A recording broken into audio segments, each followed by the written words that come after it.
munculnya orang-orang terburuk memimpin dunia.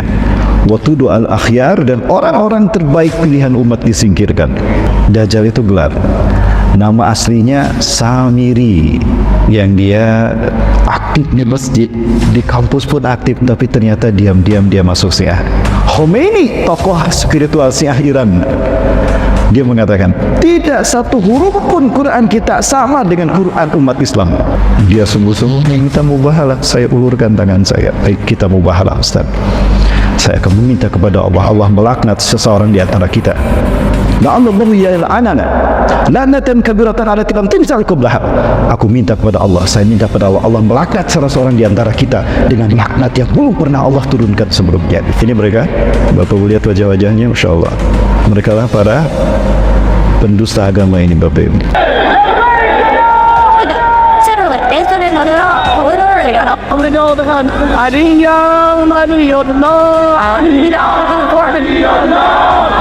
Sekarang sudah ramai dibicarakan fitnah Dajjal, dan orang-orang Yahudi sedang euforia menyambut kedatangan Dajjal.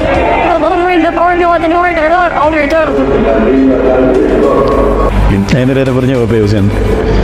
Disebut mereka akan membunuh Dajjal di gerbang Lut, sebuah kota 13 mil dari timur Tel Aviv.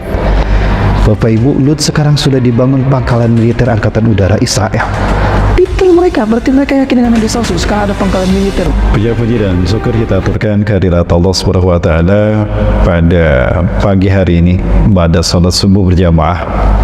Kita bisa berkumpul dalam rangka kajian khusus akhir zaman bersama DKM Masjid Al-Khairat di Ar-Rahmat, teman Bapak.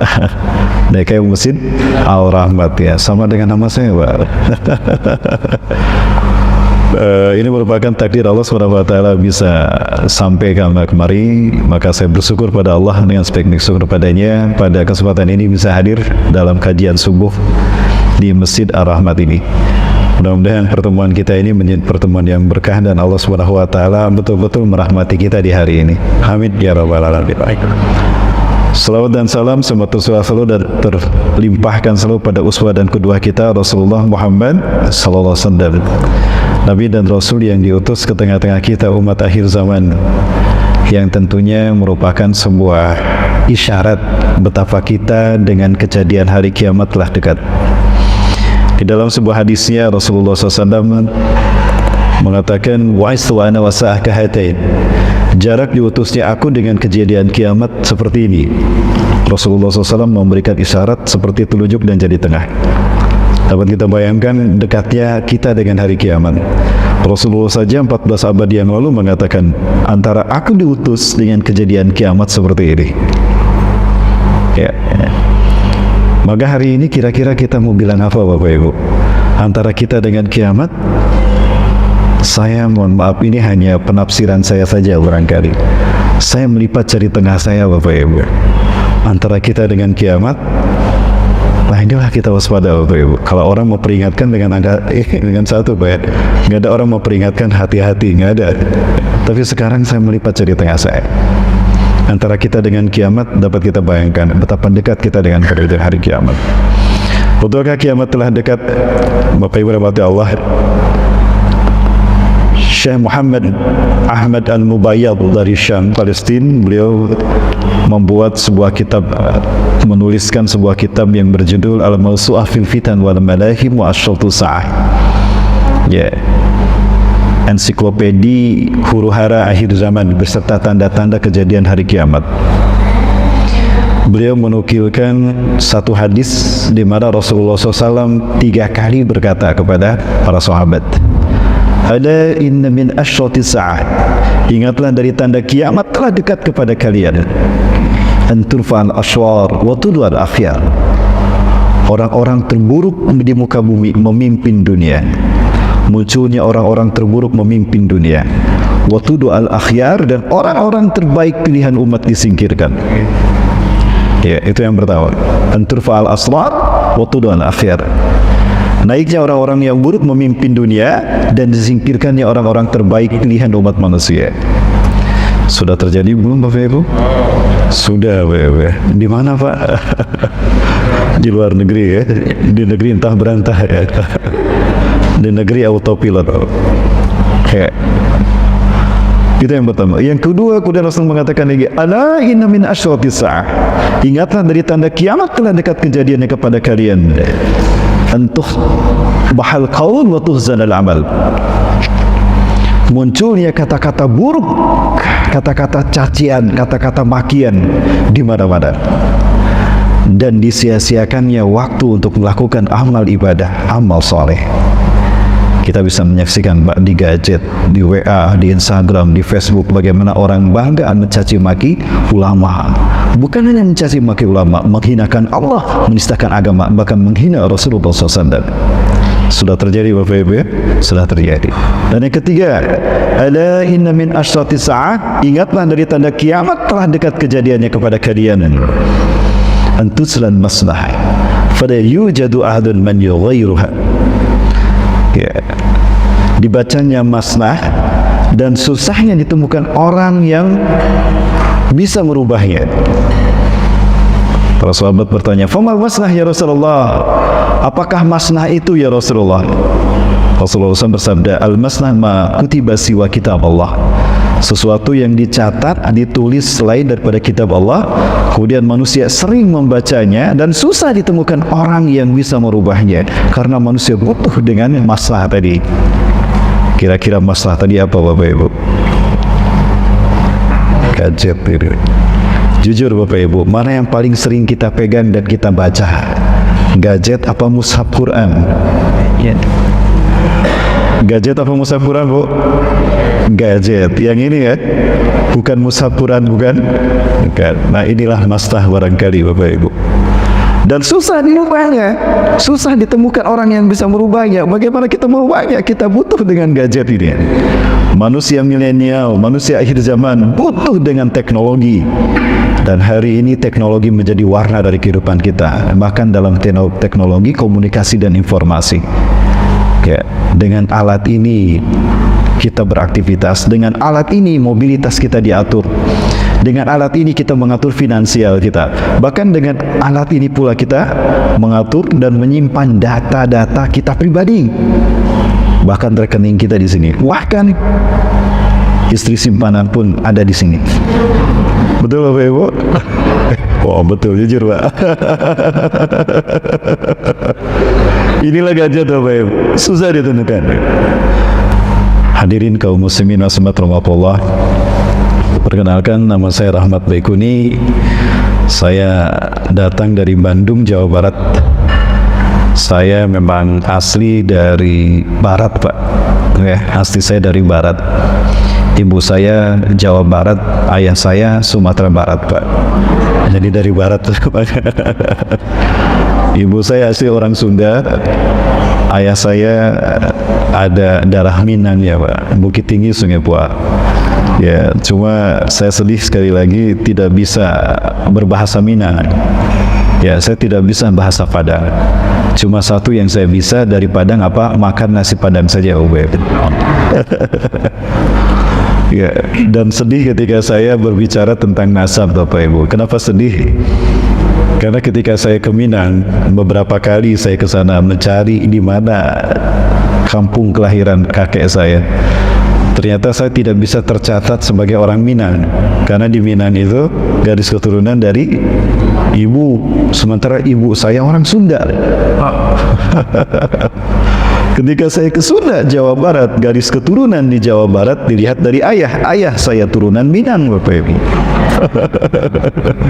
Jadi tidak diakui oleh kedua belah pihak ya Bapak Ibu. Tapi saya bangga menjadi Muslim Indonesia. Kenapa saya bangga menjadi Muslim Indonesia? Itu yang akan kita bahas pada kesempatan kali ini. Kami hadir kesempatan ini kali ini dalam rangka safari dakwah terkait dengan sosialisasi tentang Palestina, Bapak Ibu.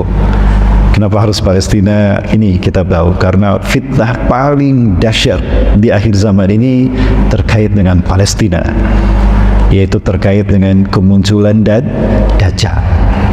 Dajjal itu gelar Bapak Ibu. Dajjal itu gelar. Nama aslinya Samiri. Ya, nama aslinya Samiri. Kenapa diberi nama Samiri? Karena lahir di Samirah. Ya, seperti Imam Bukhari, kita kenal nama Bukhari bukan dari nama asli. Konya. Kenapa beliau disebut Bukhari, Imam Bukhari? Karena beliau lahir di Bukhara. Ada Syekh Nawawi Al-Bantani, disebut Al-Bantani karena lahir di Banten. Ya, kalau lahir di Pekanbaru apa, Pak? Al-Pekanbarui. Ada Buya Hamka Al-Minangkabawi, ya, karena lahir di Minangkabau. Ya. Nah, Samiri ini lahir 100 tahun sebelum Nabi Musa diutus. Ya, sebelum Nabi Musa diutus.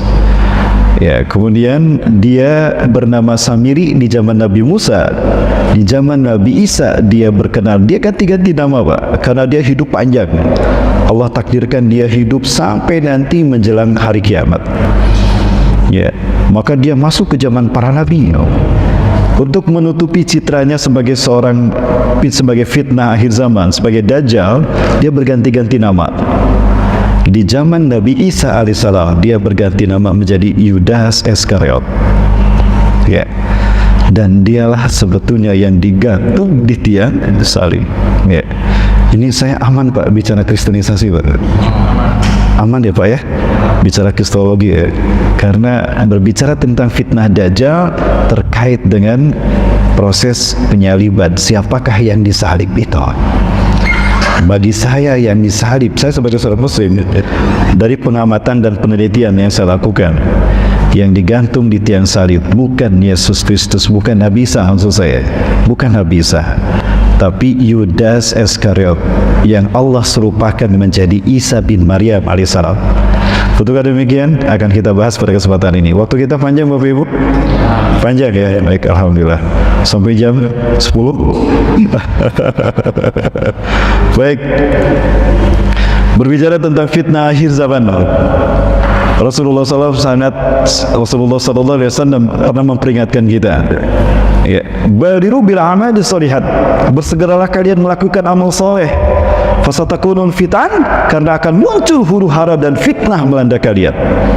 Saking dahsyatnya fitnah ini datang kata Rasulullah kalau kita lailal muslim, seperti potongan malam yang gelap gulita, berlapis-lapis bermacam-macam. Belum selesai umat Islam dihantam oleh satu fitnah, umat Islam baru berdiri sempoyongan dihantam lagi oleh fitnah berikutnya. Datang bertubi-tubi. Ya. Datang bertubi-tubi sampai nanti kita menghadap Allah Azza wa Jalla. Fitnah itu datang tidak henti. Dan fitnah pertama melanda umat Islam sepeninggal Rasulullah SAW itu menimpa para sahabat, dimulai dari Umar bin Khattab berakhir di Al-Husain. Inilah yang disebut dengan fitnah Ahlas. Fitnah yang pertama, fitnah Ahlas. Ya. Saking dahsyatnya fitnah ini kata Rasulullah, yusbihu rajulun mu'minan wa yumsi kafiran wa yumsi mu'minan wa yusbihu kafiran. Orang beriman di pagi hari, kafir di sore harinya. Wa yu'minu wa yumsi mu'minan wa yusbihu kafiran. Sorenya beriman, paginya kafir.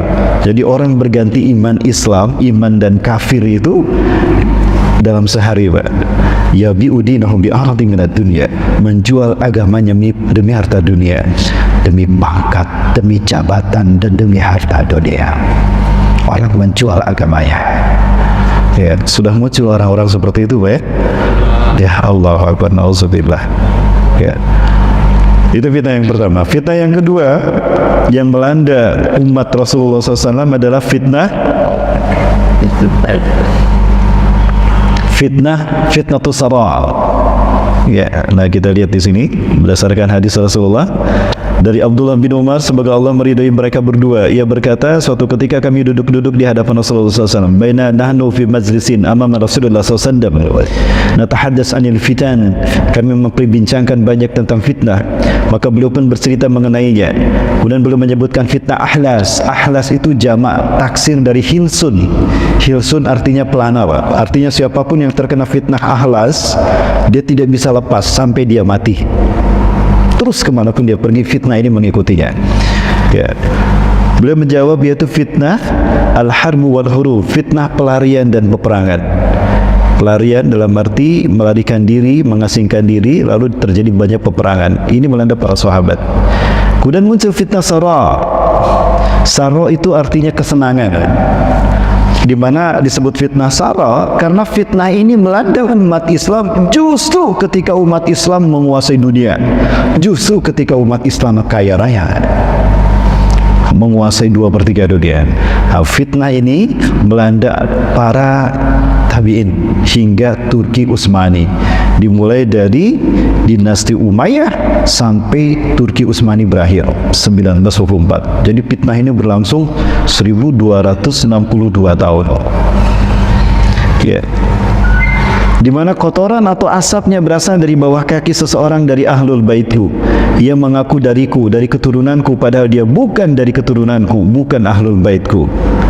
Ya, karena sesungguhnya waliku hanyalah orang-orang yang bertakwa. Jadi ada kelompok nanti yang mengaku ahlul bait Rasulullah padahal bukan keluarga Rasulullah. Kira-kira siapa Bapak Ibu? Nah, nanti saya perlihatkan kepada Bapak Ibu siapa mereka. Tapi aman di sini, Pak ya? Aman ya, insya Allah. Baik, yang ketiga, kemudian manusia bersepakat pada seseorang seperti bertemunya pinggul di tulang rusuk. Ya, artinya kemudian manusia berkumpul untuk mengangkat seseorang menjadi pemimpin, ya. Maksudnya Imam Mahdi. Nah, di masa Imam Mahdi inilah kemudian muncul fitnah Duhaima. Fitnatud Duhaima. Duhaima artinya gelap nyata. La yasruku fil adam illa latamathu. Fitnah ini tidak membiarkan seorang pun dari umat ini kecuali dihantamnya latamat. Ya, artinya orang tidak bisa menghindar dari fitnah ini dimanapun dia berada. Bahkan bayi yang belum lahir pun, janin yang belum lahir pun terkena oleh fitnah ini, yaitu fitnah Duhaima. Ya. Maka jika dikatakan ia telah selesai, maka justru ia berlanjut. Di dalamnya seorang pria pada pagi harinya beriman, namun di sore harinya kafir, sehingga manusia, ini agak kurang jelas ya. Sehingga manusia terbagi menjadi dua. Ada kubu keimanan, ada kubu kemunafikan. Di kubu keimanan semuanya orang beriman. Kulluhum mu'minun wa laysa fil munafiqun aw lakan wahda. Yang kemah yang kedua adalah semuanya orang munafik, walaysa fil mu'minun alkan wahda. Orang beriman semua, tidak ada orang munafiknya. Kemah yang kedua orang munafik semuanya, tidak ada orang yang beriman satupun. Jadi umat Islam nanti terpecah menjadi menjadi dua. Ya. Jika sudah terjadi, kata Rasulullah, jika sudah terjadi maka tunggulah kedatangan Dajjal pada hari itu atau pada esok harinya. Jadi Dajjal akan muncul di fitnah yang ketiga, fitnah Duhaima. Nah, kalau saya gambarkan seperti ini Bapak Ibu. Ya, yang pertama fitnah ahlas, fitnah pelarian dan fitnah peperangan. Dan ini dimulai dari Umar bin Khattab. Ya, betulkah dimulai dari Umar bin Khattab? Betul Bapak Ibu. Suatu hari para sahabat sedang berkumpul. Di tengah-tengah mereka ada Huzaifah ibnul Yaman. Huzaifah ini adalah sahabat Rasulullah yang paling paham, paling hafal hadis-hadis tentang fitnah akhir zaman. Dan beliau pula sahabat yang memegang kunci rahasia orang-orang munafik di zaman Rasulullah. Saking hebatnya beliau, Pak. Beliau bisa membedakan mana munafik mata tidak dari bau keringatnya, Pak. Dengan mencium bau keringat saja udah tercium, Pak, si fulan munafik. Ya, coba dicium bau keringat kita, Pak. Ya. Beliau memegang siapakah orang-orang munafik di zaman Rasulullah. Sampai Umar bin Khattab setelah Rasulullah wafat, itu beliau melihat jika ada orang yang meninggal dunia, itu dilihat dia munafik tidak. Kalau Huzaifah ikut menyolatkan, oh berarti bukan orang munafik. Umar ikut menyolatkan. Tapi kalau Umar bin Khattab nggak ikut menyolatkan, dilihat Huzaifah maksud saya. Ketika ada orang meninggal dunia setelah Rasulullah wafat dan Umar tidak melihat Huzaifah, maka Umar tidak mau sholat, khawatir munafik. Subhanallah, Pak, sampai sejauh itu. Itu di zaman para sahabat, apalagi di zaman kita. Ya. Nah, saya katakan tadi fitnah ini dimulai dari Umar bin Khattab sampai Husain. Para sahabat sedang terduduk ngobrol bersama para tabi'in, di tengah-tengah mereka ada Huzaifah. Lalu Umar datang. Ayyukum yahfazu qaulan Nabi sallallahu alaihi wasallam anil fitan. Siapakah di antara kalian yang hafal tentang hadis Rasulullah terkait dengan fitnah? Huzaifah bertanya, al-fitnatu allati tata'allaq baina rajuli wa mali? Apakah fitnah yang melanda seseorang karena zauji, pasangan hidupnya, fitnah yang melanda suami dan istrinya? Bukan. Apakah fitnah yang terkait dengan seseorang diuji oleh harta kekayaannya? Bukan. Oleh anak-anaknya? Bukan. Fa'anil fitnati allati tas'aluna anha ya Umar. Lalu fitnah apa yang kau tanyakan pada kami ya Umar? As'alukum anil fitnati allati tamuju ka maujil bahri. Aku bertanya pada kalian tentang fitnah yang datangnya bertubi-tubi seperti ombak di lautan. Yang namanya ombak tidak henti-hentinya Bapak. Belum selesai umat Islam dihantam fitnah ini, muncul fitnah berikutnya, terus datang bertubi-tubi. Oh, saya hafal itu, kata Huzaifah. Saya hafal hadisnya. Oh gitu ya. Ambaina tilkal fitnati wa bainana hijab. Apakah antara fitnah itu dengan kita ada hijabnya, ada pintu pembatasnya? Ada hijab dan ada pintu pembatasnya yang membuat umat ini aman dari fitnah tadi. Tapi ketika hijab dan fitnah ini hancur, maka umat ini terus akan dilanda fitnah sampai hari kiamat. Umar bertanya lagi, adzzalikal bab yuftah wa yukassar? Apakah pintunya itu dibuka atau didobrak? Bal yukassar, bahkan pintunya didobrak. Kata Huzaifah, Bapak Ibu, kalau pintu dibuka tutup pakai kunci itu bisa buka tutup berfungsi. Tapi yang ini didobrak, artinya pintunya hancur sehingga tidak bisa berfungsi lagi. Maka menderalah umat Islam fitnah demi fitnah. Aku faham sekarang. Terima kasih wahai Huzaifah. Pergilah Umar bin Khattab. Para sahabat heran. Mata tatakartuma, apa yang sedang kalian bicarakan? Kami tidak mengerti. Ya, kata Huzaifah, sebentar lagi fitnah akan melanda kita umat Islam. Dari mulai nanti sampai hari kiamat akan dilanda fitnah kita. Lalu apa yang maksud dengan pintu? Pintu itu adalah Umar bin Khattab sendiri. Umar bin Khattab, iya, dia adalah orang yang pertama kali terkena fitnah dari kita umat Rasulullah SAW. Begitu ya. Terus apa maksud pintunya didobrak? Umar bin Khattab akan mati, meninggal karena dibunuh. Sampai pemimpin yang terakhir dari umat Islam menguasai dunia dibunuh. Mulai dari Umar bin Khattab sampai sampai Turki Utsmani, Sultan Abdul Hamid itu suksesi kepemimpinan terjadi karena dibunuh. Umar bin Khattab dibunuh oleh Abu Lu'lu'ah. Ya. Umar bin Khattab wafat, diganti sama Utsman bin Affan. Utsman bin Affan dibunuh oleh orang-orang munafik. Rame-rame orang membunuh orang munafik, Pak. Sampai dikepung Utsman bin Affan di rumahnya. Sampai orang yang akan membunuhnya itu masih dilus-lus sama Utsman bin Affan, Pak. Jenggotnya dipegangin sama Utsman bin Affan. Didoakan, kamu soleh ya, semoga kamu masuk surga, kamu diampuni Allah. Sampai begitu, Pak. Utsman bin Affan wafat, diganti Ali bin Abi Thalib. Ali bin Abi Thalib dibunuh, ditikam oleh Abdurrahman bin Muljam. Sampai pedang yang akan digunakan menusuk Ali itu direndam di air racun, Pak. Ya, ada racun sianida, ada potasium, apalagi Pak, ada racun skorpion segala di situ. Ya. Itu yang ditusukkan pada tubuh Ali bin Abi Thalib. Kalau tidak salah 4 kali Ali bin Abi Thalib ditikam.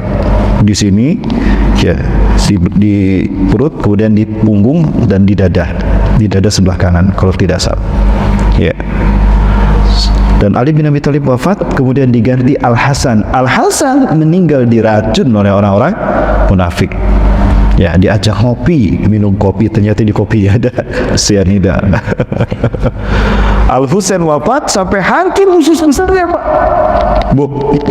Hancur usus besarnya di hari kelima, di hari beliau wafat, beliau memuntahkan usus besarnya, kolonnya. Di saat itu beliau meninggal dunia. Al Hasan wafat, diganti Al Husain.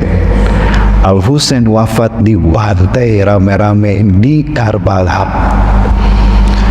Ya, ini kata Rasulullah, al-hurub wal harb, fitnah pelarian dan peperangan. Apa pelarian?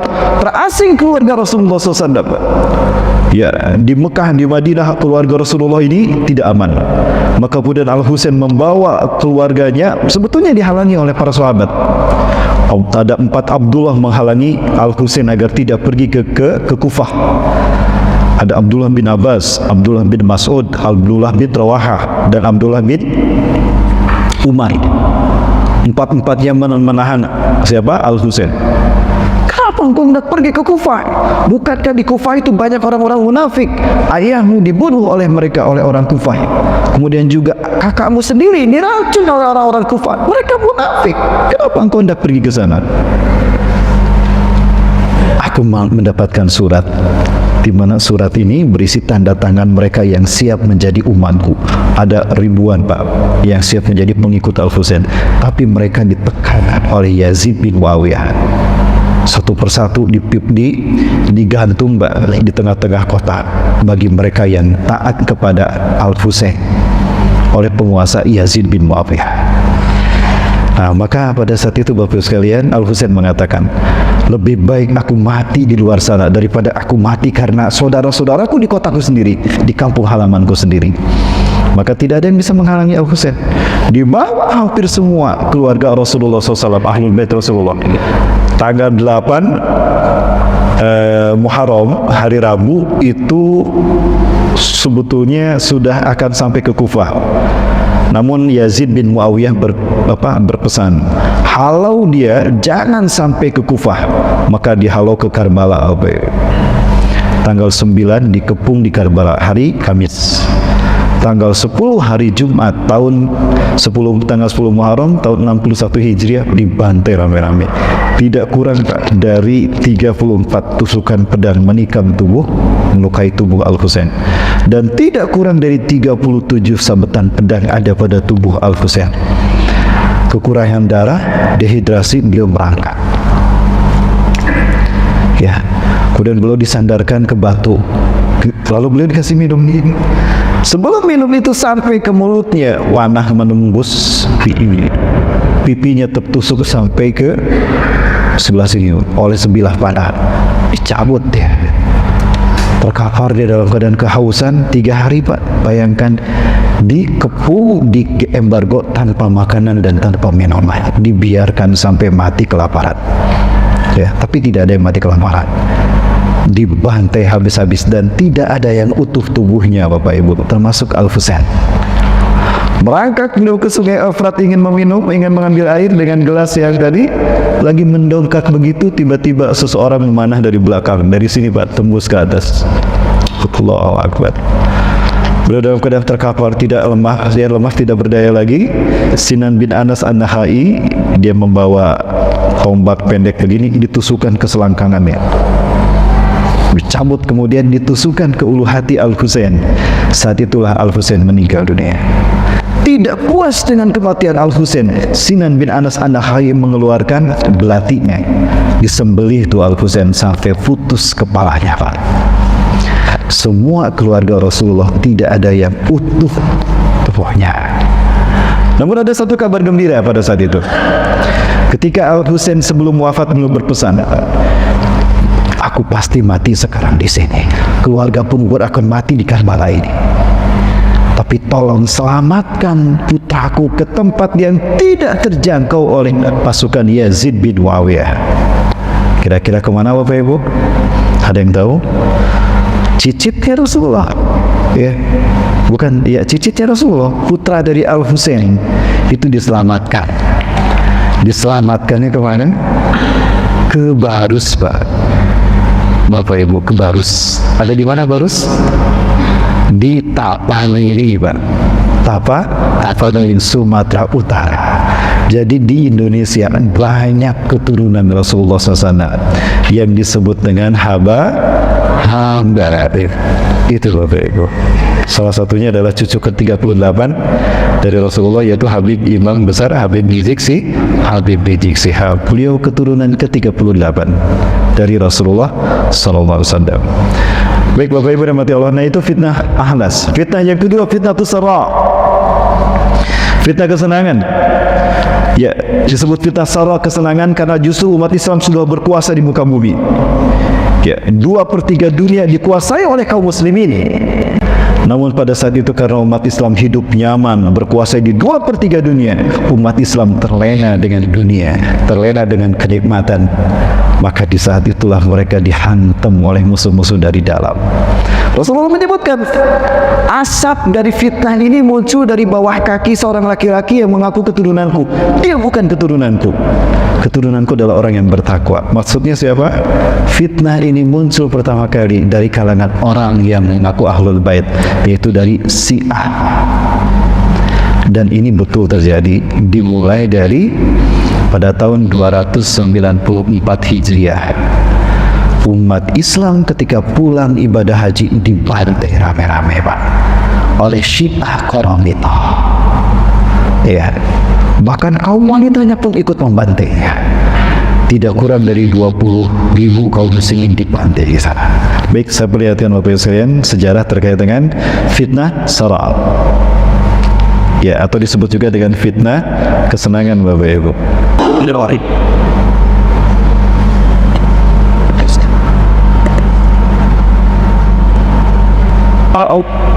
Al-Qaramithah pada masa kekhalifahan Abbasiyah dan Syiah merajalela. Ya, Bapak Ibu sekalian, Allah. Nah, itu fitnah pertama dari fitnah Sara. Jadi munculnya kelompok yang bernama Syiah. Ya, belum lama ini meninggal tokoh besarnya di Indonesia, Pak. Itu tetangga kami, Pak. Ya, Jalaluddin Rahmat. Rumahnya hanya 15 menit dari rumah saya, Pak. Ya, itu di daerah Kebaktian, Bandung, di Kiara Condong.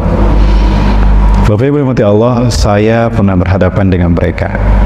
Ketika itu saya diminta menasehati seorang muslimah yang dia aktif di masjid, di kampus pun aktif, tapi ternyata diam-diam dia masuk Syiah. Tidak jauh dari kampusnya, itu di daerah Bandung Utara, itu ada Al-Jawad, pusat pengkaderan Syiah bagi mahasiswa dan dosen. Ya, ada 3 orang yang disiahkan dari kami, Pak, saat itu, dari jamaah kami. 2 perempuan, ya, 1 laki-laki. Itu Bapak Ibu. Dan Syiah bukan Islam, Bapak Ibu. Saya diminta berdebat dengan ustadznya. Maka kemudian saya bawa Quran oleh-oleh dari Beirut, ya, yang ada tafsirnya dari Libanon. Kenapa harus saya dari Libanon bawa? Karena Libanon pemimpinnya Syiah, Hasan Nasrullah, dalam gerakan Hizbullah. Bagi kita bukan Hizbullah tapi Hizbullah, Pak. Ya. Kemudian bawa hadis oleh-oleh dari Yaman, Ibnu Hajar Al-Asqalani.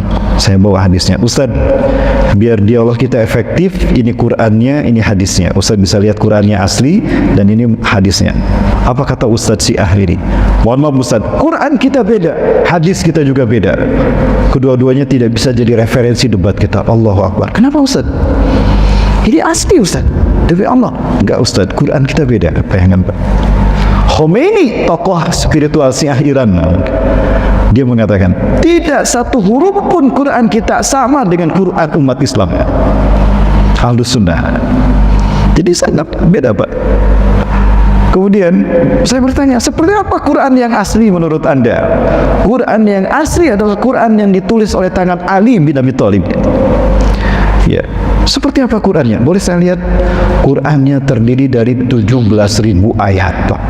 90 juz, Pak. Punya kita cuma 30 juz, mereka 90 juz. Allahu Akbar. 30 juz aja susah hafalinnya, Pak, ya. Bu, hafal berapa juz, Bu? Hafal 30 juz, hafal juz 30, Bu. Hafal juz 30, ya.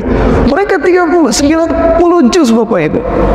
Quran ini tidak bisa kita kami gunakan, Ustaz. Quran ini sudah ditahrif, dirubah, wa tankis, dikurangi jumlahnya oleh para sahabat. Fitnah itu, Ustaz. Saya tidak mengatakan fitnah, itu sejarah. Oh, kalau begitu sejarah kita beda. Kemudian boleh saya lihat Qurannya? Oh, Qurannya masih disembunyikan. Loh, kenapa disembunyikan? Ya kalau tidak disembunyikan nanti kalian akan merubahnya. Terus kapan Quran ini akan kalian dapatkan? Nanti menjelang hari kiamat. Al-Mahdi Al-Muntazir akan membawa Quran yang asli ya untuk kami amalkan. Sebentar Ustaz, muncul di akhir zaman 90 juz, kapan ngamalinya? Ya, tidak masuknya.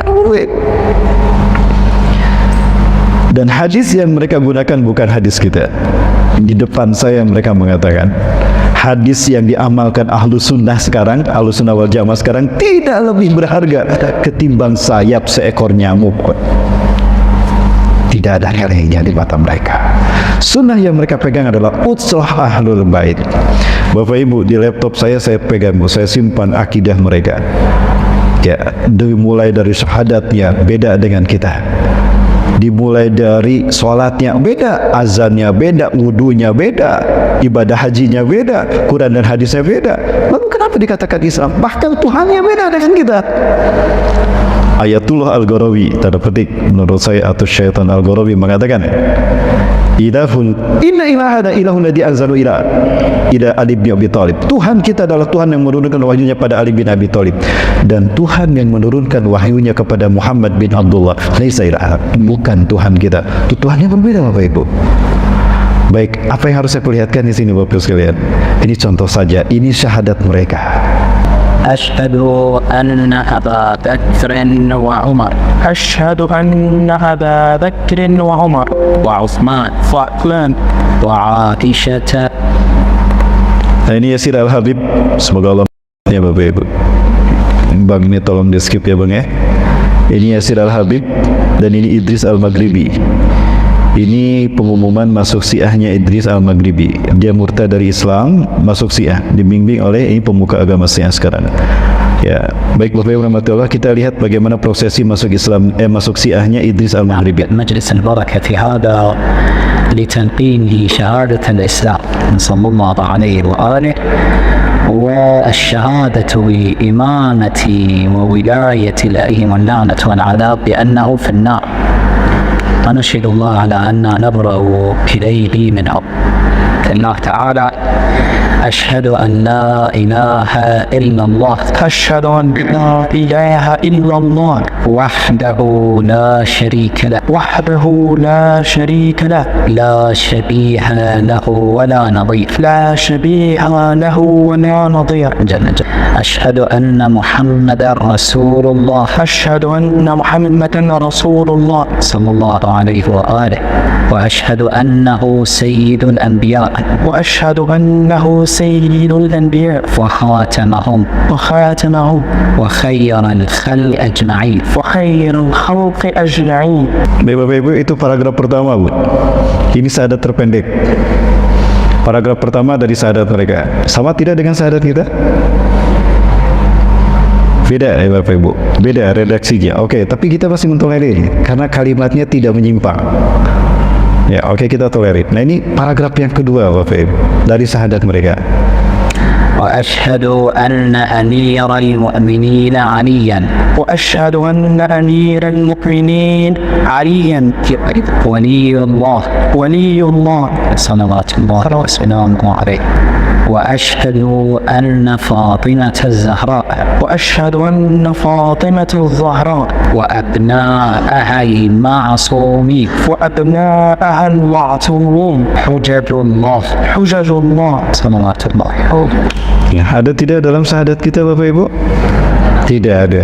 Mereka mengada-ngada. Ini syahadat versi mereka. Gulu fiddin, ini karakter mereka. Karakter mereka sama dengan karakter ahli kitab, mengada-ada di dalam agama. Dan ini paragraf yang ketiga, dan ini yang paling ekstrim Bapak Ibu. أشهد أن أبا بكر وعمر أشهد أن أبا بكر وعمر وعثمان وعائشة وحفصة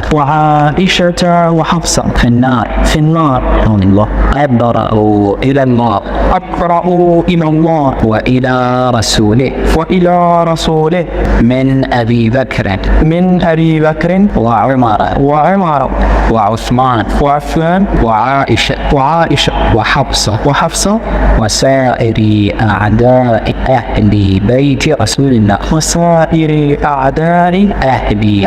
بيت رسول الله صلى الله عليه وسلم على محمد وآل محمد.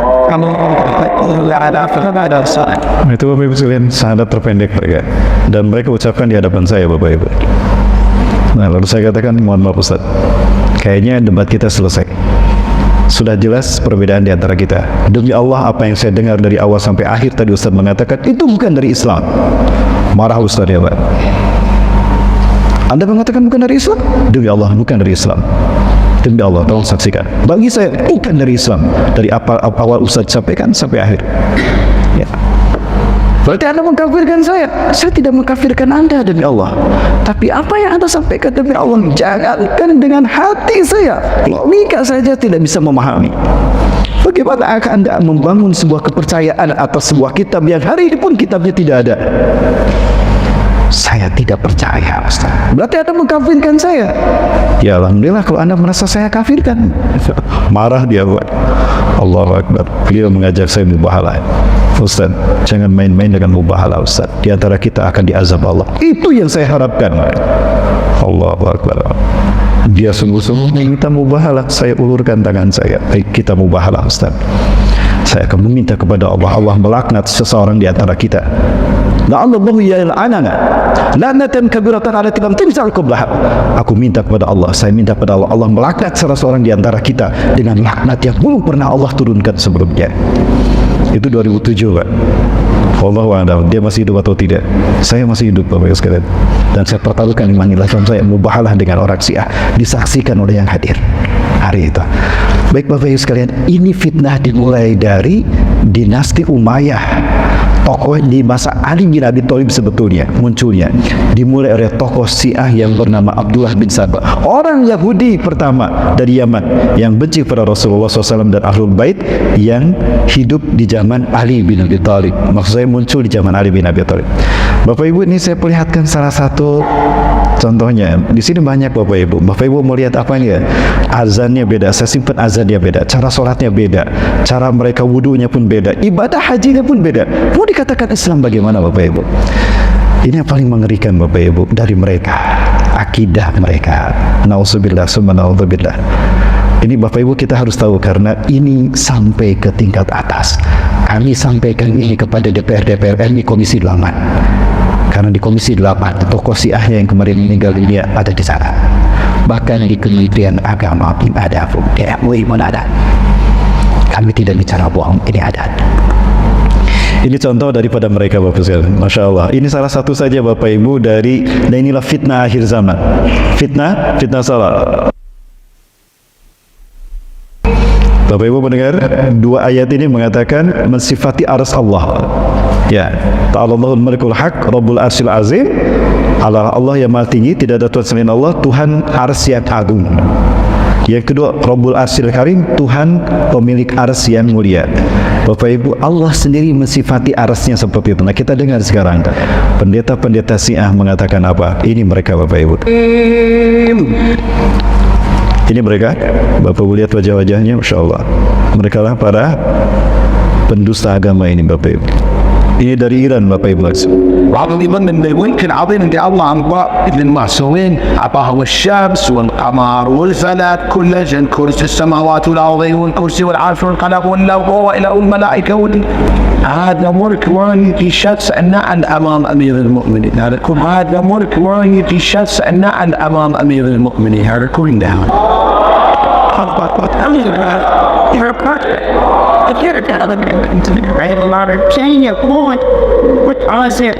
ويحاسب في عدو يوم القيامة إلى أذن الله. والإمام الحسين ما وصلنا التاريخ ولا أول كل الخلاق وكل الأبواب خلقت نشان الإمام الحسين. الصوات إذا عرف يغلب أبي عبد الله. Masuk di akal tidak Bapak Ibu sekalian? Ini akidah mereka. Dan sebentar lagi Bapak Ibu, lihat bagaimana kesesatan mereka. Terlalu banyak yang harus saya perlihatkan Bapak Ibu tentang mereka. Tapi ini fitnah salah yang sampai sekarang bertahan. Dan mereka lah nanti akan menjadi pasukan Dajjal ketika Dajjal muncul. Masih ada waktunya Bapak Ibu? Masih banyak ya? Kita lanjut? Baik. Allahu Akbar. Kita lihat lagi Bapak. Kita akan menjadi saksi tentang mereka. Ini fitnah demi Allah yang kita akan menjadi saksi atas persidangan mereka nanti. أنا قلت البارحة إنه العارف هذا ضمن الشهر. أنا آسف مو العارف مو الحاج آسف لأن أنا قلت إن العارف هذا هو العارف نعال ذي صادقون ذنب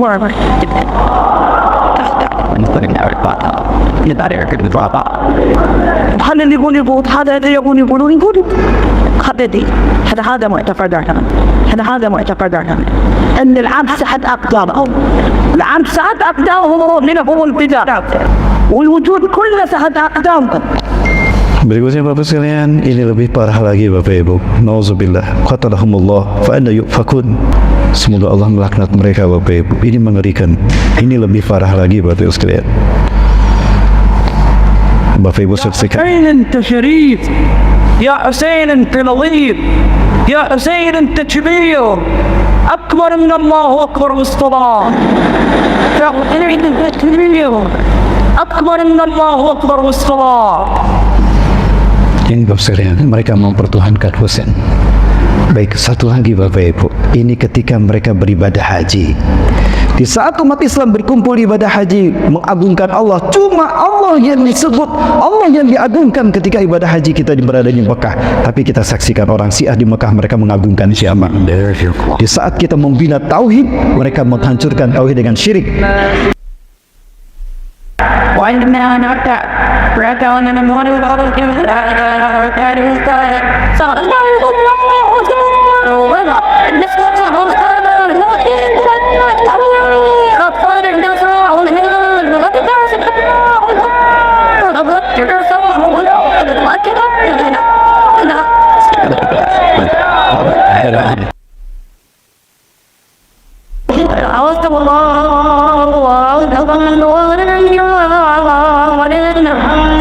Sekali lagi Bapak sekalian yang mati Allah, ibadah haji menjadi rukun Islam yang kelima, karena ibadah haji adalah konfigurasi yang sangat utuh dan mendasar dari tauhid umat manusia secara komunal. Salat menjadi ukuran syahadat kita secara individual, maka salat menjadi rukun Islam kedua setelah syahadat, ukuran tauhid kita secara individu. Adapun ibadah haji adalah ukuran tauhid manusia secara komunal. Bayangkan, mereka di waktu yang sama, di tempat yang sama, melakukan ibadah yang sama, menyembah Tuhan yang sama. Dan demi Allah, hanya Allah disebut. Ketika mulai mendatangi tanah suci Mekah sampai berpisah, hanya Allah yang disebut dan diagungkan. Tapi lihat Syiah, apa yang mereka lakukan?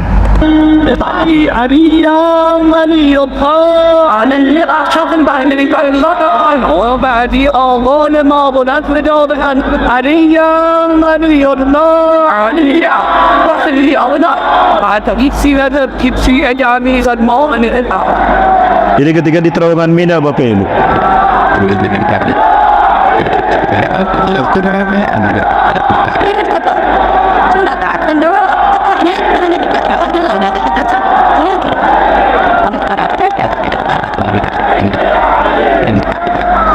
sampai menuju Jamarat pun mereka terus menyeru ya Ali ya Husain, tidak menyeru Allah sekalipun, tidak mengagungkan Allah Subhanahu wa taala. Justru yang mereka suruh adalah manusia, Husain dan Ali. Bapak Ibu sekali lagi, ini fitnah Sara bermula dari kaki seseorang yang mengaku Ahlul Baitku di zaman Khilafah Abbasiyah sampai hari ini masih bertahan, bahkan sekarang makin besar.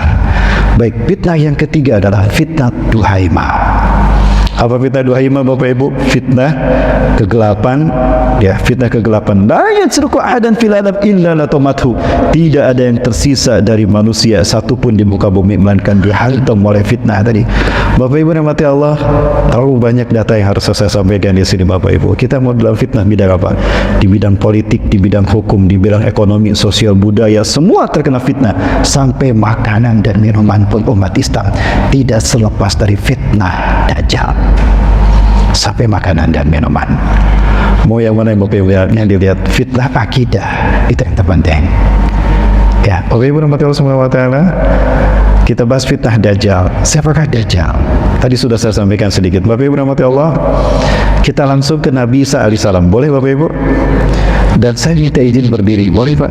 Maaf, saya agak sedikit pegal ini pinggang saya. Bapak Ibu rahmati Allah Subhanahu wa taala,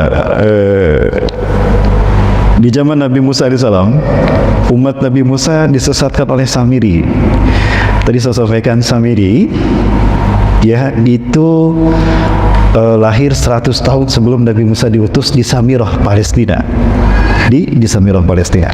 Samiri.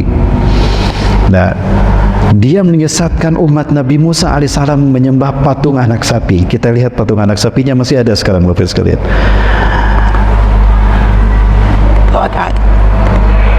Ini perjalanan kami yang terakhir Bapak Ibu di tahun 2020 kemarin. Kami sampai ke Mesir juga, Bapak Ibu saya perlihatkan. Ini contoh patung anak sapi yang dimaksudkan. Nah, ini patung anak sapinya Bapak Ibu. Terlihat ini kepalanya, ini matanya, ini kakinya dua, dan ini kaki belakangnya di belakang. Ya. Nah, ini Nabi Musa, di dalamnya ada batu yang dipukul Nabi Musa dan mengeluarkan air. Sampai sekarang airnya masih ada, tapi sayang sekali airnya sudah berwarna hijau dan agak sedikit bau, ya. Tidak terawat, tidak diolah dengan baik oleh oleh pemerintah Mesir dan Bapak ini. Ke belakang itu ada Laut Merah yang dibelah oleh Allah melalui tongkat Nabi Musa alaihissalam. Bapak rahmati Allah. Nah, kemudian ketika kaumnya disesatkan oleh patung anak sapi, marah Nabi Musa alaihissalam. Bahkan lauhnya pun diangkat dan dihancurkan. Saking marahnya Nabi Musa, hancur tuh lauhnya. Ya, orang-orang yang menyembah patung anak sapi mengikuti Samiri itu taubatnya dibunuh oleh orang yang beriman. Pertanyaannya, kenapa yang mengikuti Samiri dibunuh, sementara Samirinya tidak dibunuh, diusir sama Nabi Musa? Karena yang membunuhnya bukan Nabi Musa, yang membunuhnya adalah Nabi Isa alaihissalam. Ini clue bagi saya kalau Samiri adalah Dajjal. Ini clue pertama. Ya, mohon maaf. Clue kedua, clue pertama dia lahir di Samirah. Clue kedua, dia diusir oleh Nabi Musa. Terus diusir Nabi Musa, datang ke para nabi berganti-ganti nama. Sampai di zaman Nabi Isa alaihissalam, dia bernama Yudas Iskariot untuk menutupi citranya. Ya. Pengikut Nabi Isa cuma ada 12 orang Bapak Ibu. Tapi kemudian masuk Yudas Iskariot jadi 13. Nah, Isa bin Maryam alaihissalam Nabiullah berkata, hati-hati, iblis masuk ke tengah-tengah kalian. Ketika Nabi Isa mengatakan demikian, Hawariyun menganggap iblis itu jin yang tidak terlihat. Selama itu memang mereka menganggap demikian. Ternyata bukan yang dimaksudkan Nabi Isa. Yang dimaksudkan Nabi Isa adalah sosok yang bernama Yudas. Yang memahami kata-kata Nabi Isa dengan baik dan benar adalah Barnabas, pengikut Nabi Isa yang setia. Barnabas. Pernah mendengar nama Barnabas? Terkait dengan Injil Barnabas. Saya pernah membaca Injil Barnabas tahun 97 Bapak Ibu. Isinya sama dengan Quran. Sama dengan Quran. Ada cerita tentang Injil Barnabas, tapi kalau saya ceritakan nggak panjang. Dan ini yang terjadi di Vatikan. Injil Barnabas digunakan selama berabad-abad untuk pembaptisan, Pak. Hilang, dicuri oleh seorang padri pengampun dosa dari Selangor. Karena padri ini dia melihat bahwa isinya ternyata sama dengan Quran, dia masuk Islam, Pak. Padri dari Vatikan masuk Islam. Begitu tahu kalau kitab yang selama ini dibungkus dengan kain putih, dia pegang ketika dibaptis, isinya sama dengan Quran, dia curi. Ketika akan ada acara pembaptisan, ribut di Vatikan. Kenapa? Kitabnya hilang. Ternyata kitabnya ada lagi, tapi lebih tipis. Si padri yang mencuri ini, dia masuk lagi, dia ikut dibaptis. Aslinya saya curi, ini apa ini? Dan ini lebih tipis. Ternyata apa Bapak Ibu? Pelan diam-diam dia masuk ke perpustakaan itu dan mengambil kitab pembaptisan yang lebih tipis. Penasaran, yang asli ada di saya. Ini apa isinya? Ketika dibuka, isinya Quran. Injil Barnabas hilang dari Vatikan, diganti dengan Quran. Berarti mereka yakin Quran asli, kitab yang paling benar, satu-satunya kitab yang otentik hari ini. Baik Bapak Ibu rahmati Allah, masih ada waktu? Saya minta lanjut sampai jam 7 lebih seperempat, boleh Bapak Ibu? Atau sampai setengah 8 boleh? Karena ada teman-teman kami dari Mulia Berbagi Indonesia Bapak Ibu. Kita akan membahas fitnah yang terakhir sekarang, fitnah Dajjal. Sekarang sudah ramai dibicarakan fitnah Dajjal, dan orang-orang Yahudi sedang euforia menyambut kedatangan Dajjal. Kenapa demikian Bapak Ibu? Ini di saat kami berada di sana Bapak Ibu sekalian, saya ada tugas karena studi saya dulu S1 saya mengambil mulazamah di Gaza University Pak, di Palestina. Dalam arti saya mencoba belajar kepada beberapa syekh di sana Bapak Ibu sekalian, umat Allah. Orang-orang Yahudi sekarang sedang bersukaria. Kenapa? Karena Dajjal yang mereka tunggu-tunggu telah tiba, telah dekat kemunculannya. Kenapa demikian Bapak Ibu sekalian, umat Allah? karena sapi merah yang akan menjadi korban bagi Tuhan mereka telah ada hari ini. Sedikit Bapak Ibu, mohon maaf saya potong. Ini euforianya orang-orang Yahudi hari ini.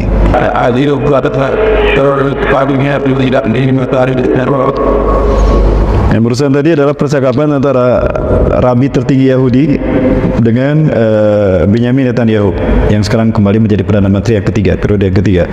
Bapak Ibu rahmatullahi subhanahu wa ta'ala, ciri-ciri Dajjal akan muncul versi mereka apabila lahir seekor sapi jantan berwarna merah bersih tanpa cacat di seluruh tubuhnya, red heifer, dan sekarang red heifernya sudah ada. Ini dia red heifernya.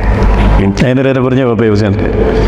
Jadi apabila lahir seekor sapi jantan, dia berwarna merah seperti ini dan bersih semuanya, tidak ada warna lain, kemudian tidak ada cacat di kakinya sedikit pun dan di seluruh tubuhnya, maka inilah sapi yang akan dikorbankan untuk Dajjal, Mesayah. Dajjal versi kita, Mesayah versi mereka, Yesus Kristus versi mereka, orang-orang Kristen. Betulkah demikian Bapak Ibu? Saya lihat sendiri Bapak Ibu, ini kami rekam bagaimana kebahagiaan mereka. Mereka masuk ke Masjidil Aqsa tanpa dihentikan.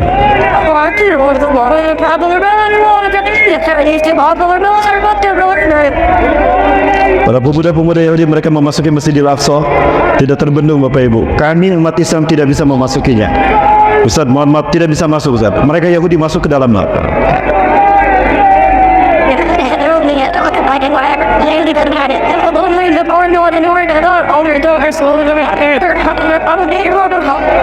Kembali yang tadi Bapak sekalian, tadi Yudas masuk ke tengah-tengah Hawariun, kemudian diamati terus.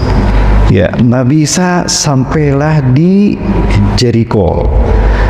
Kemungkinan besar di Jericho Bapak Ibu. Dan menurut saya Nabi Isa alaihissalam tidak lahir di Bethlehem.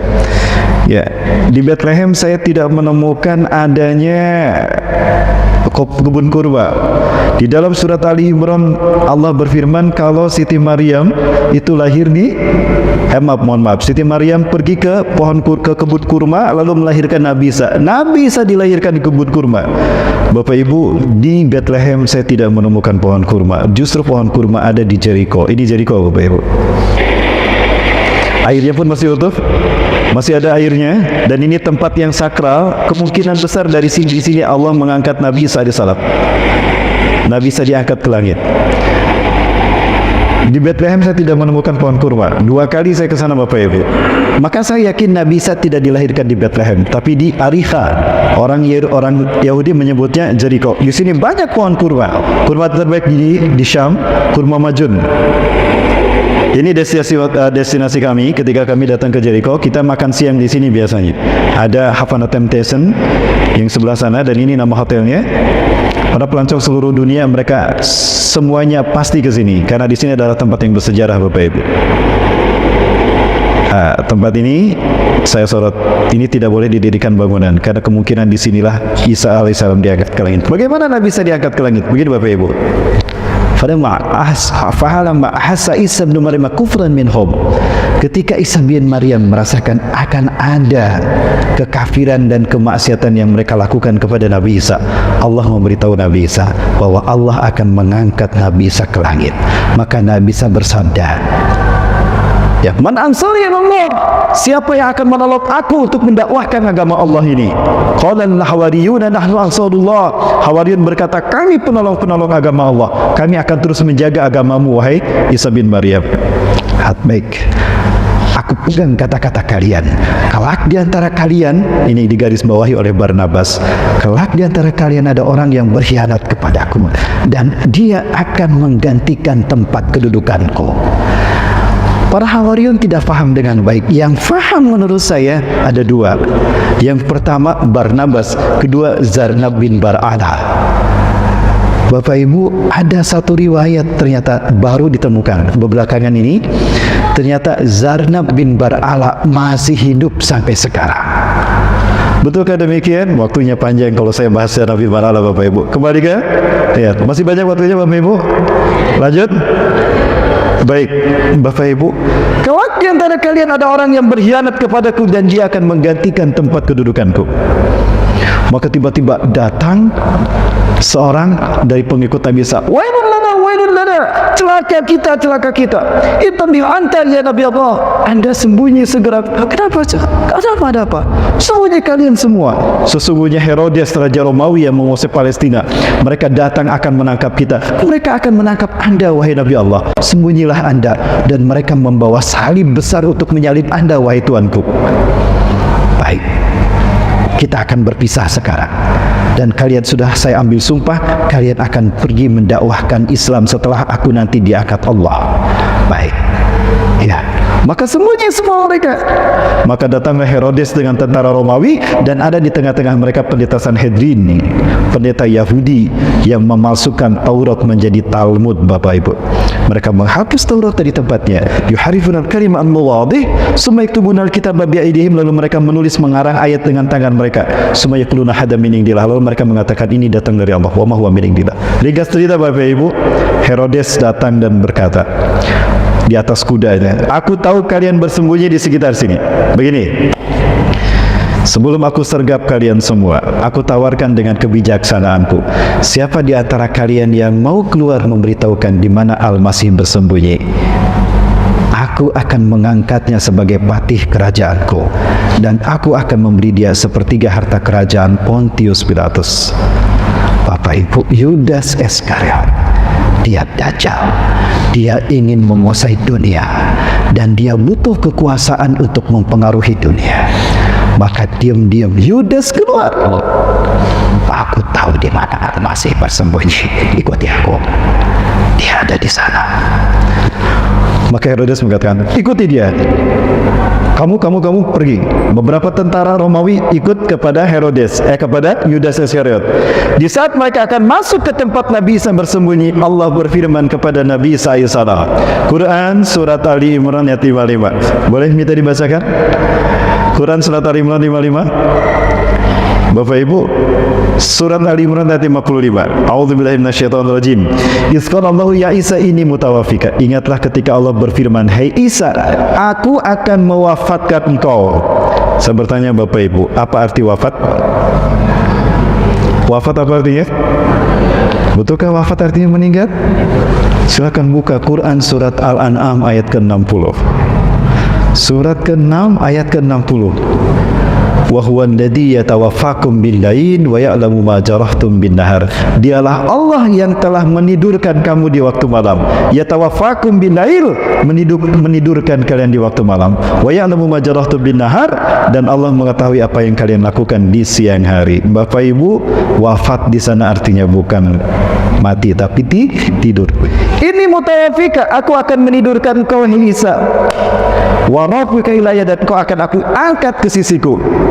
Berarti hari ini Nabi Isa ada di mana? Di sisi Allah. Dalam keadaan apa? Tidur. Ustaz, masa tidurnya ribuan tahun? Tunggu dulu, tidurnya di mana?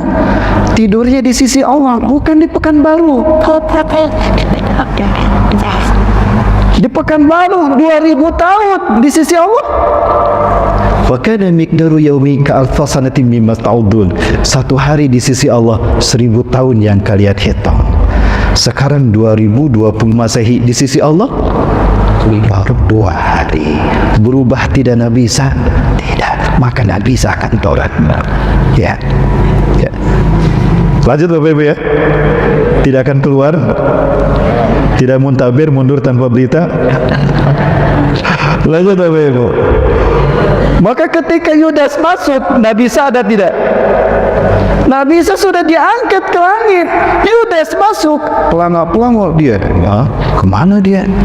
Tadi Isa bin Maryam ada di sini. Nah, di saat itulah Yudas Iskariot, Allah serupakan tubuhnya menjadi Isa bin Maryam. Quran surat An-Nisa ayat 157. Wa qulihim inna qatalna al-Masih Isa ibn Maryam Rasulullah. dan klaim para pendeta Sanhedrin Yahudi, kami telah membunuh Isa bin Maryam utusan Allah. Wa ma qataluhu wa ma salabuhu walakin syubbiha lahum. Mereka tidak membunuh Isa bin Maryam. Oh, berarti Nabi Isa tidak dibunuh. Mati tidak? Kan tidak dibunuh. Wa ma salabuhum, dan mereka tidak menyalib Nabi Isa. Berarti yang disalib siapa? Walakin syubbiha lahum, tetapi diserupakan untuk mereka. Yudas ketika masuk ke tempat Nabi Isa bersembunyi, ketika dia keluar, dia sudah berubah menjadi Isa bin Maryam.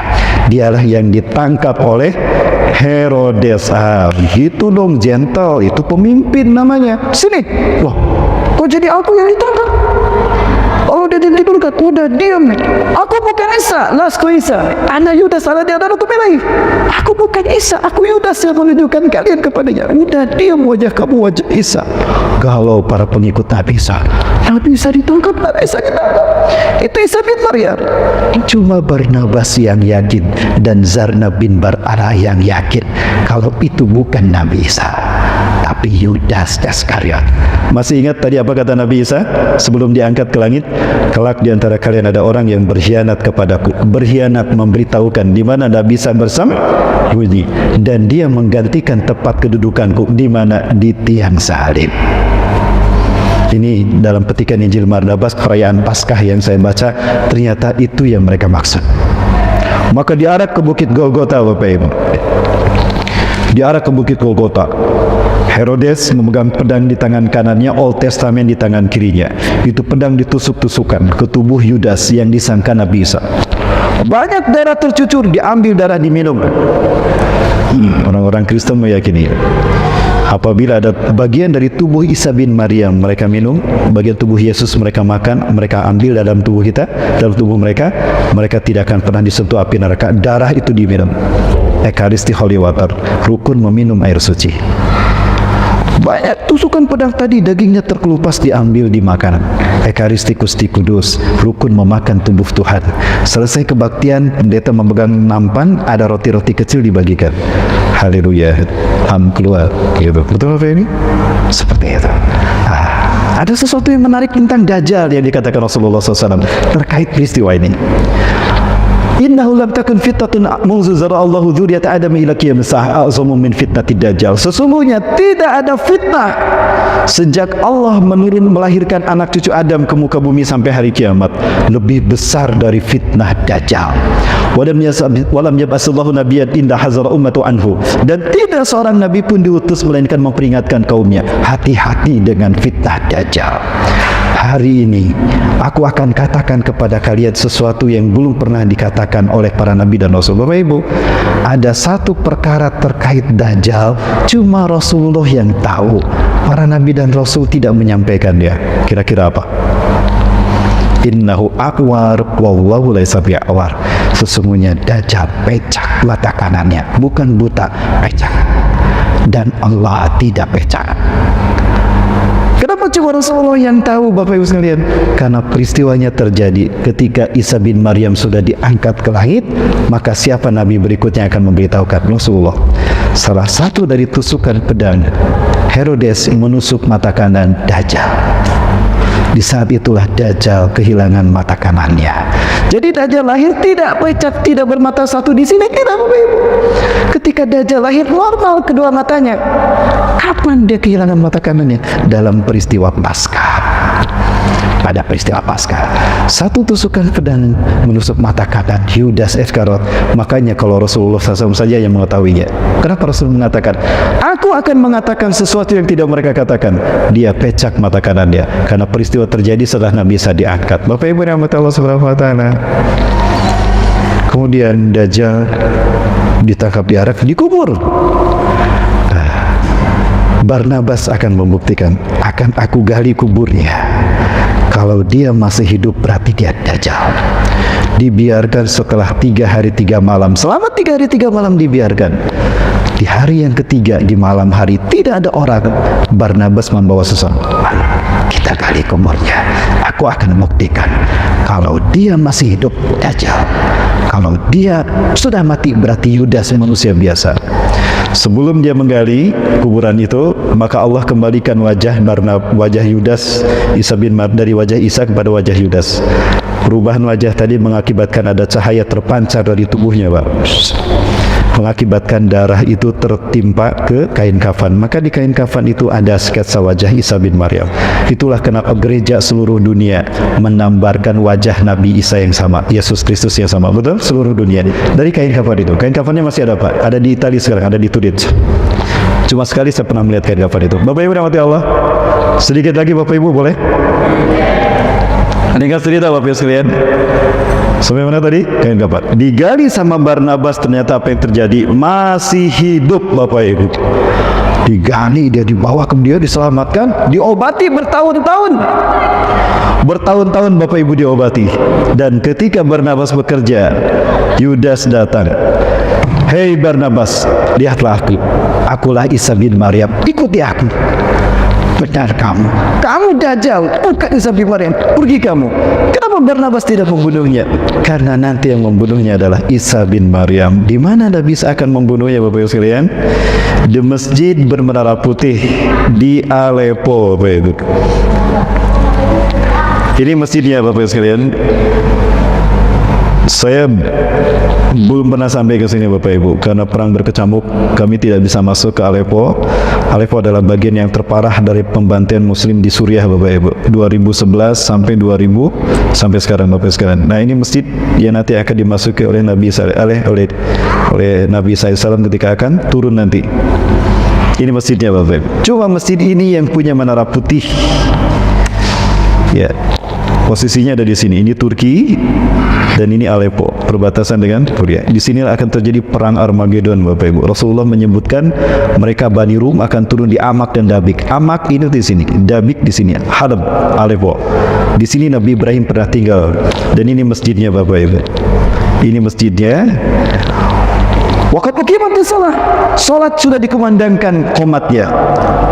Wa imamukum, imamnya dari kalangan kalian. Wa huwa yusalli sufufakum, dan imamnya sedang meluruskan safnya. Luruskan, rapatkan. Falamma yusalli sufufakum, tatkala imamnya sedang meluruskan safnya, saf salat, fanazala Isa bin Maryam indal manaratil bayda, maka turunlah Isa bin Maryam di sisi menara putih. Ini menara Isa bin Maryam Bapak. Dari masjid yang tadi, masjidnya ini. Nah ini masjidnya Bapak Ibu. Ada di Aleppo, Halab di sini. Dan ini masjidnya dan ini menara putihnya. Nabi Isa turun. Maka Imam Mahdi mengatakan, "Tadi Nabi Allah sallallahu. Kemarin Nabi Allah salat imam kami salat. Imam Mahdi mundur. Ketika Imam Mahdi mundur, didorong sama Nabi Isa sallallahu. "La taqaddam hadi uqimat lak." Anda ke depan. Salat ini dikumandangkan untuk Anda. Allahu Akbar. Nabi Isa salat di belakang Imam Mahdi. Ini kata-kata Rasulullah SAW. Minna salah halfahu Isa bin Maryam. Dari keturunanku nanti ada Imam Mahdi yang dia akan menjadi imam di mana Isa bin Maryam salat di belakangnya. Allahu Akbar. Nabi makmum kepada Imam Mahdi.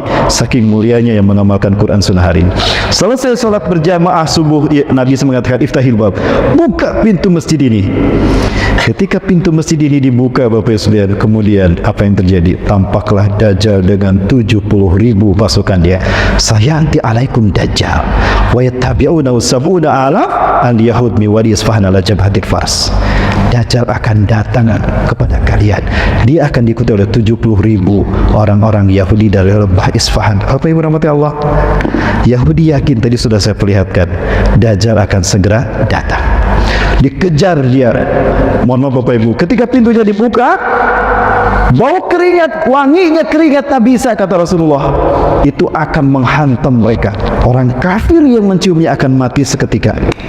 Begitu pintu itu dibuka, harumnya tubuh Nabi Isa menghantam 70.000 Yahudi tadi. Yang di sop terdepan mati itu tiba-tiba plak. Sisanya lari itu gelanggang. Dikejar sama kaum muslimin mengambil senjata sampai bertakbir, Allahu Akbar, mengejar mereka. Dimanapun Yahudi dan Nasrani, Yahudi saat itu bersembunyi di balik batu dan pohon. Takulu syajar wahajar, batu dan pohon berkata, sini, di belakangku ada Yahudi, bunuh dia. Kecuali Gorkot, pohon Gorkot. Pohon Gorkot itu memang rapat Pak.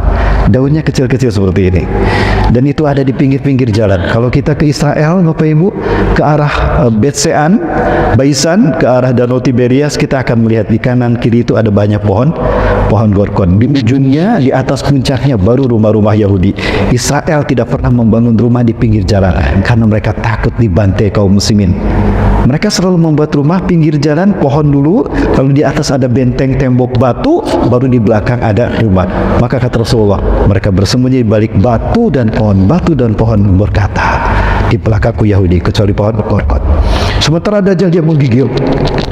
Waduh, malaikat mautku sudah ada Isa bin Maryam. Maka lari Dajjal, dikejar sampai Nabi Isa. Kemanapun dia pergi, Nabi Isa selalu ada di depan. Mau pergi. Datang ke barat, pergi ke arah barat, Nabi Isa sudah di barat. Kamu tidak bisa lari karena hari ini kamu milik saya. Maka para saudara, apa yang terjadi? Takut Dajjal. Terdamparlah dia di pintu Lut, Bapak Ibu. Pertanyaannya, seperti apa pintu Lut? Lut adalah 13 km dari Tel Aviv, Bapak Ibu. Rasulullah bersabda begini, Isa bin Maryam akan membunuh Dajjal di gerbang Lut, sebuah kota 13 mil dari timur Tel Aviv. Bapak Ibu, Lut sekarang sudah dibangun pangkalan militer angkatan udara Israel. Pintu mereka, berarti mereka yakin dengan Nabi Salsu. Sekarang ada pangkalan militer udara. Tujuannya apa? Jika Nabi Isa turun, nanti akan ditembak sama mereka. Bapak Ibu, jadi mereka yakin dengan Nabi Salsu. Saya hanya lewat saja di Lut, Pak. Kita tidak bisa masuk. Rombongan kami hanya melewati Lut saja. Ada satu pintu yang menarik, Pak. Apakah di pintu ini nanti Dajjal akan dibunuh Nabi Isa? Wallahu a'lam bishawab. Ini satu pintu yang bertuliskan seperti ini. Allahu Akbar. Apakah di sini nanti Nabi Isa akan membunuh Dajjal? Wallahu a'lam bishawab. Dibunuh tuh Dajjal. Kamu yang memfitnah saya Tuhan, pedas. Kamu yang menuduh saya 1 dari 3 Tuhan, pedas. Kamu yang menuduh saya anak Tuhan. Habis tuh darahnya terciprat pada kaum muslimin. Maka matilah Dajjal saat itu. Bapak Ibu sekalian mati Allah. Tapi sayang sekali, Zionis Yahudi mereka sekarang sedang ngebet menguasai kita Palestina. Kenapa demikian Bapak Ibu? Karena mereka yakin Dajjal Mesaya akan segera muncul, maka mereka harus segera mendirikan istana bagi Dajjal Mesaya. Pertanyaannya, di mana istana itu akan dibangun? Ini dia Bapak Ibu. Ini adalah kiblat kita yang pertama. Ini adalah bumi Isra Mi'rajnya Rasulullah Sallallahu Alaihi Wasallam. Ini Al-Aqsa Bapak Ibu. Nah, dinding Al-Aqsa pertama tuh di sini. Al-Aqsa tuh alun-alun Bapak Ibu. Dimulai dari sini, dari dinding sebelah utara, dan ini barat, ini timur, ini selatan, sampai dinding sebelah sini Bapak Ibu, sebelah sini, jauh ke sana. Di dalamnya ada Dome of the Rock dan ada Masjid Qibli. Ini Al-Aqsa. Kita sholat mau di Masjid Qibli, ini Masjid Qibli, mau di Masjid Dome of the Rock atau di lantai sini, pahalanya sama 500 kali lebih baik. Bapak Ibu rahmati Allah Subhanahu wa taala. Dari sini ini pintu masuk Rasulullah ketika Isra Mi'raj, Babul Maghribah. Ini dinding yang tersisa dari istana Nabi Daud dan Sulaiman. Orang-orang Yahudi menjadikannya wailing wall, dinding ratapan. Nah, Rasulullah masuk lewat pintu ini. Bapak Ibu, di sini tertutup oleh dinding ini mereka melakukan ekskavasi. Tidak kurang dari 300 terowongan mereka buat. Tujuannya apa? Untuk menghancurkan ini. Ini mereka sudah menggaruk terowongannya. Saya perlihatkan ini Bapak Ibu sekalian untuk membuktikan inilah fitnah akhir zaman, dan umat Islam terkecoh dengan isu-isu politik dunia, dibikin sibuk dengan urusan dunia. Urusan dalam negeri kita tidak sadar apa yang mereka lakukan. Ini yang mereka lakukan Bapak Ibu. Tidak kurang dari 300 terowongan serang berada di bawah Masjidil Aqsa. Tujuannya apa?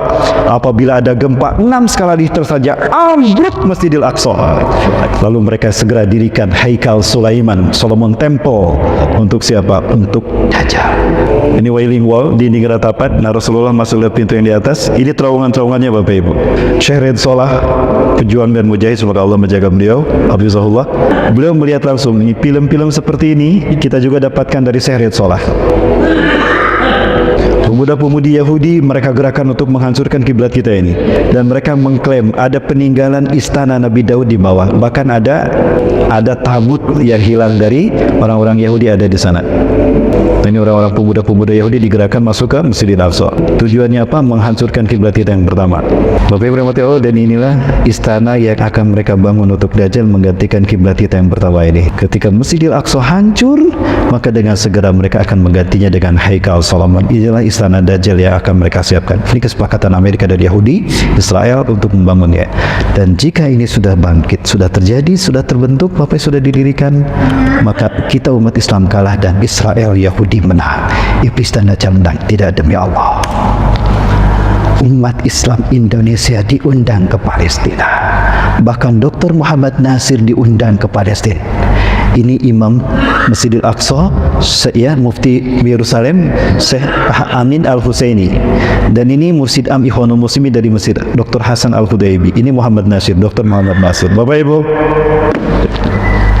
Palestina meyakini suatu saat nanti kami akan merdeka, dan kami yakin dari semua negara yang Allah pilih untuk memimpin kebangkitan Islam, tinggal kalian Indonesia yang belum Allah pilih untuk memimpin kebangkitan Islam. Maka saya yakin Bapak Ibu, yang akan memerdekakan Palestina adalah kita Indonesia. Apakah ada dalil-dalil yang menunjukkan Indonesia? Tidak ada memang. Tapi lihat, ada hadis ini Bapak Ibu.